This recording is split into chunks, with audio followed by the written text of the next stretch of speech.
सासू सुनेचं भांडण एका शर्टामुळे झालं, पण खरंच कारण फक्त तो शर्ट होता का? आज मी दळण दळायला आटा चक्कीवर गेले होते. तेवढ्या शेजारच्या घरातून सासू सुनेच्या भांडणाचा मोठा आवाज येऊ लागला. लोक थांबून बघत होते. काही महिला म्हणत होत्या, फक्त एकच शर्ट धुवायचा होता, एवढ्यावरून भांडायचं काय? हे ऐकल्यावर माझं लक्ष त्या घराच्या गच्चीकडे गेलं. तिथे आधीच खूप कपडे धुवून वाळत घातलेले दिसले. मला वाटलं कदाचित सुनबाईने आधीच खूप काम केले असतील आणि कपडेही जास्त असतील, त्यामुळे ती थकली असेल.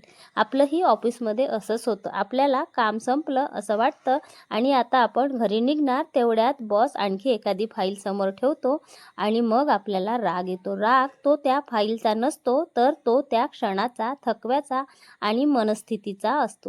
पण जर सुनबाईने शांतपणे म्हटलं असतं, आई आज मी खूप थकले आहे, घरकाम पण खूप झालं आणि कपडेही खूप धुतले, हा शर्ट मी उद्या सकाळी सर्वात आधी धुवून देईन. किंवा सासूबाईंनी म्हटलं असतं, आज राहू दे, उद्या धुवून घे, कारण तू आज काम भरपूर केले, तर कदाचित ते भांडण झालंच नसतं. घरातील मोठी भांडणे अनेकदा छोट्या गोष्टीमुळे होत नाही, तर ती एकमेकींची मनस्थिती न समजल्यामुळे होतात. थोडा संवाद, थोडी समजूत आणि अनेक नाती सहज जपली जाऊ शकतात.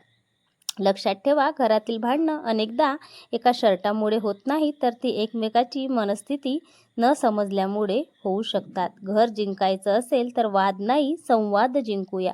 कारण सासू आणि सून या प्रतिस्पर्धी नाहीत, तर त्या एकाच घराच्या दोन मजबूत आधारस्तंभ आहेत.